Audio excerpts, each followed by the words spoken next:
बहुत पहले की बात है। एक बड़ा ही अमीर और ताकतवर राज्य था। वहां का राजकुमार जवान था, सुंदर था, बहादुर था।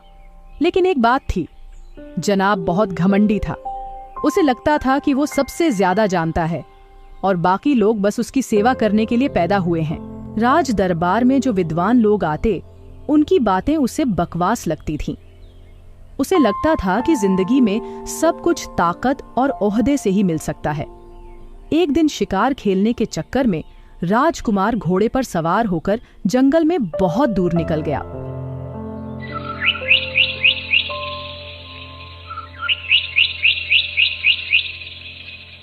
चलते चलते उसे एक बहुत पुराना ऊंचा पेड़ दिखा और उसके नीचे बैठा था एक बूढ़ा साधु।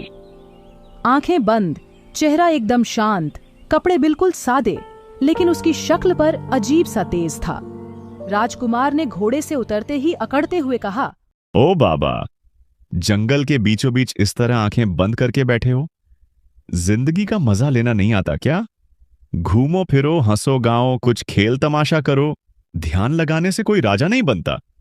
बेटा, जिंदगी का असली मजा तो तब आता है जब तू जान पाए कि तुझे क्यों जीना है। क्या मतलब?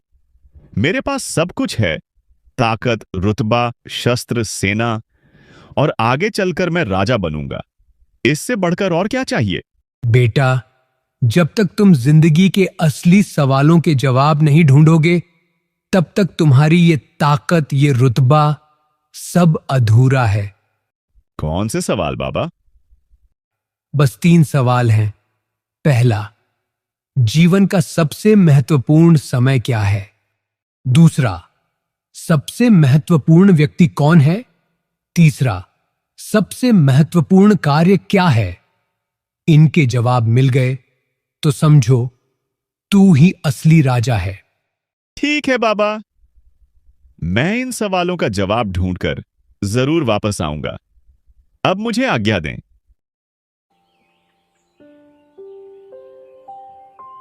राजकुमार सबसे पहले पहुंचा नगर के बड़े ब्राह्मण के पास। राजकुमार, इस गरीब की कुटिया में? यह तो बड़ी सौभाग्य की बात है। राजकुमार, बताइए, यह गरीब आपकी क्या सेवा कर सकता है? गुरुवर, मेरे मन में एक प्रश्न है। कैसा प्रश्न है राजकुमार, बताइए। गुरुवर, कृपया बताइए कि जीवन का सबसे महत्वपूर्ण समय कौन सा होता है? राजकुमार, सबसे शुभ समय वही होता है जब ग्रह नक्षत्र अनुकूल हों, तभी कोई कार्य सफल होता है। क्या केवल ग्रहों की चाल ही जीवन का सबसे महत्वपूर्ण समय तय करती है? यह नहीं हो सकता। लेकिन ब्राह्मण की उत्तर से राजकुमार को संतुष्टि नहीं मिली। फिर पहुंचा सेनापति के पास। राजकुमार, कैसे आना हुआ? मेरे लिए कोई सेवा हो तो निसंकोच होकर बताइए। सेनापति, मैं आपसे एक प्रश्न पूछना चाहता हूं। हाँ, पूछिए राजकुमार। सेनापति, आपके अनुसार सबसे जरूरी व्यक्ति कौन होता है? यह तो बहुत सरल प्रश्न है राजकुमार। मेरे विचार में सबसे जरूरी व्यक्ति राजा होता है और उसके बाद उसकी सेना। केवल राजा और सेना? क्यों? क्योंकि राजा के बिना राज्य की कोई पहचान नहीं होती और सेना के बिना राज्य की रक्षा नहीं हो सकती। हम सीमाओं की निगरानी करते हैं, दुश्मनों से लड़ते हैं, प्रजा की रक्षा करते हैं। अगर हम न हों तो राज्य कब का नष्ट हो चुका होता। आपका उत्तर बहुत महत्वपूर्ण है सेनापति जी। लेकिन यदि किसान अनाज न उगाए, यदि शिक्षक ज्ञान न दे, यदि वैद्य रोगी का इलाज न करे, तो क्या राजा और सेना अकेले राज्य को चला सकते हैं? आपका कहना भी गलत नहीं है राजकुमार, लेकिन सुरक्षा के बिना कुछ भी सुरक्षित नहीं रह सकता। सेनापति, आपकी बात भी सही है। शायद हर व्यक्ति अपनी जगह पर सबसे जरूरी होता है। पर दिल को वो भी जवाब नहीं जंचा। थोड़ा मायूस होकर वो महल लौट आया। भूख लगी थी तो सीधा रसोई में गया। वहां एक बूढ़ी सी दासी खिचड़ी बना रही थी। राजकुमार ने आखिरी सवाल पूछ लिया, माँ, थोड़ा पानी मिलेगा? क्यों नहीं बेटा, बैठो यहाँ, बहुत थके लग रहे हो। लो, पानी लो। क्या हुआ बेटा, चेहरा उतरा हुआ है, मन बड़ा बेचैन दिखता है। माता, आज मैंने बहुतों से पूछा पर उत्तर न मिला। मैं जानना चाहता हूं कि जीवन का सबसे जरूरी कार्य क्या होता है। बेटा, मैंने जिंदगी की रोटियां चूल्हे पर नहीं, अनुभव की आंच पर सेंकी हैं। राजा हो या रंक, सबसे जरूरी वही है जो किसी और के काम आ सके। बाकी सब तो बस संसार की दौड़ है। राजकुमार कुछ सोच में पड़ गया, लेकिन मन अभी भी बेचैन था। उसे लग रहा था कि जवाब पूरे नहीं मिले हैं। कुछ दिन बाद जंगल से लौटते वक्त वो एक संकरी घाटी से गुजर रहा था।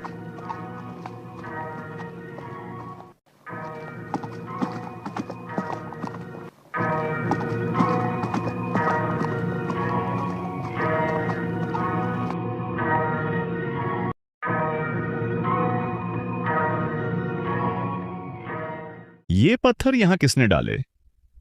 कोई दुर्घटना या किसी का कोई चाल हो सकता है। तभी अचानक झाड़ियों से कुछ डाकू निकले और हमला कर दिया।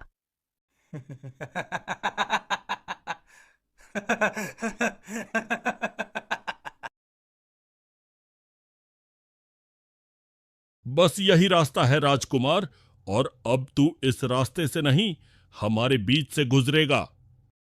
हट जाओ मेरे रास्ते से, ये आखिरी मौका है, वरना ये तलवार बोलेगी और फिर कोई नहीं बचेगा। ओहो, राजकुमार तलवार दिखा रहा है। तू अकेला है और हम 5। अब तू क्या करेगा?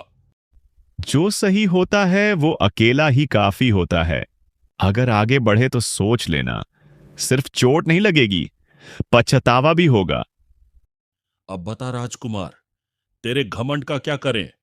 मारो इसे, हड्डी पसली एक कर दो। मार सकते हो मुझे, लेकिन झुका नहीं सकते। याद रखना, जो जमीन पर गिरकर भी अपनी नजरों में ऊंचा रहे, वही असली राज करता है। बहुत सुना इसका भाषण, हमला करो।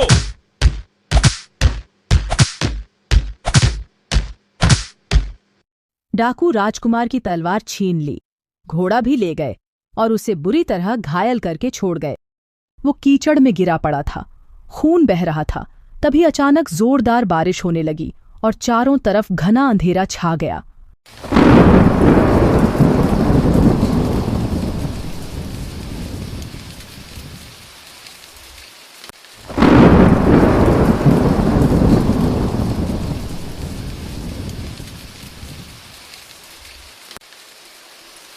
पहली बार उसे महसूस हुआ कि अकेले इंसान की कोई औकात नहीं होती। उसी समय जंगल के पास से एक गरीब किसान लकड़ियां लेकर लौट रहा था। उसने किसी के कराहने की आवाज सुनी। नजदीक गया तो देखा एक नौजवान खून में लथपथ पड़ा है। हे भगवान, ये तो बुरी तरह जख्मी है। डर तो लग रहा है, लेकिन छोड़ भी कैसे दूं इसे यूं ही। इंसानियत तो यही कहती है कि मदद करो। डरते डरते भी उसने राजकुमार को कंधे पर उठाया और अपनी छोटी सी झोपड़ी में ले गया। जड़ी बूटियों से पट्टी बांधी, आग जलाई, पानी गर्म किया। जब राजकुमार को होश आया तो देखा एक गरीब किसान फटे पुराने कपड़ों में थके हाथों से उसके लिए खिचड़ी बना रहा था। राजकुमार हैरान रह गया। राजकुमार की आंखों से आंसू बह निकले। मैं कहां हूं? तुम मेरे घर पर हो, अब सुरक्षित हो। कौन हो तुम? तुम मुझे जानते भी नहीं, फिर भी मेरी इतनी सेवा क्यों कर रहे हो? क्योंकि तुम जरूरत में हो। इंसान की पहचान उसका नाम या कपड़ा नहीं, उसका दर्द होता है। और सेवा करने के लिए बस दिल चाहिए। पहली बार किसी ने मुझे बिना जाने सिर्फ इंसान समझकर मदद की। आज पहली बार लग रहा है मैं बस एक इंसान हूं, ना राजा ना योद्धा, बस एक टूटा हुआ आदमी जिसे किसी ने बिना पूछे अपनाया है।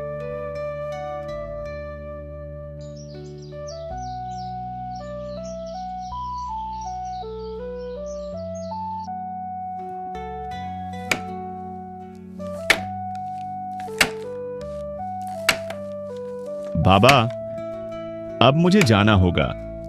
घर में सब इंतजार कर रहे होंगे, लेकिन समझ में नहीं आ रहा कि तुम्हें कैसे धन्यवाद कहूं। तुमने मुझे नया जीवन दिया है। ये कुछ हीरे जवाहरात है, इनाम के तौर पर रख लीजिए। इसकी कोई जरूरत नहीं है बेटा। बस अगर तेरे दिल में कोई बदलाव आया है तो वो ही मेरा इनाम है। बाबा, तुमने मुझे इंसानियत सिखाई जो कभी मैं समझ नहीं सका। अब मैं वही बनूंगा जो मैंने तुमसे सीखा है। बेटा, बस याद रखना, जिस दिन तू दूसरों के आंसू को समझेगा उस दिन तेरा राज सच में महान बनेगा।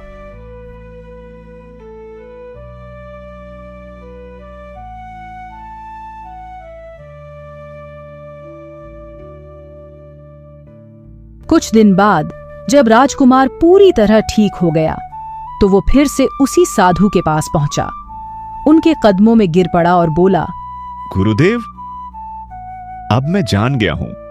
अब मुझे अपने तीनों सवालों के उत्तर मिल गए हैं। तो कहो वत्स, क्या सीखा तुमने?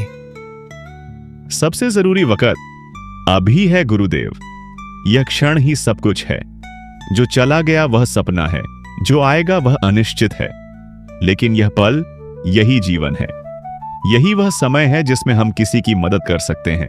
गुरुदेव, सबसे अहम इंसान वही होता है जो इस समय हमारे सामने हो, क्योंकि यही वह व्यक्ति है जिसे हमारी आवश्यकता है। न दोस्त, न दुश्मन, न ऊंच नीच, न जात पात, बस सामने वाला इंसान। उसी के प्रति हमारा धर्म है और सबसे जरूरी काम सेवा है गुरुदेव। निस्वार्थ सेवा, जिसमें न स्वार्थ हो न अहंकार। सेवा ही वह सेतु है जो आत्मा को परमात्मा से जोड़ता है। वत्स, अब तुम्हारा जन्म सफल हो गया। तुमने जीवन के रहस्यों को जान लिया है। अब से तुम्हारा हर कदम, हर शब्द, हर सांस सेवा का साधन बन जाए। यही जीवन का सच्चा अर्थ है। जाओ और इस ज्ञान को अपने कर्म से सिद्ध करो। कहानी की सिख, जिंदगी की सबसे बड़ी ताकत तलवार या ताज नहीं है, बल्कि वो दिल है जिसमें करुणा हो। रुतबा और ओहदा तो एक दिन चला जाता है, पर इंसानियत हमेशा अमर रहती है।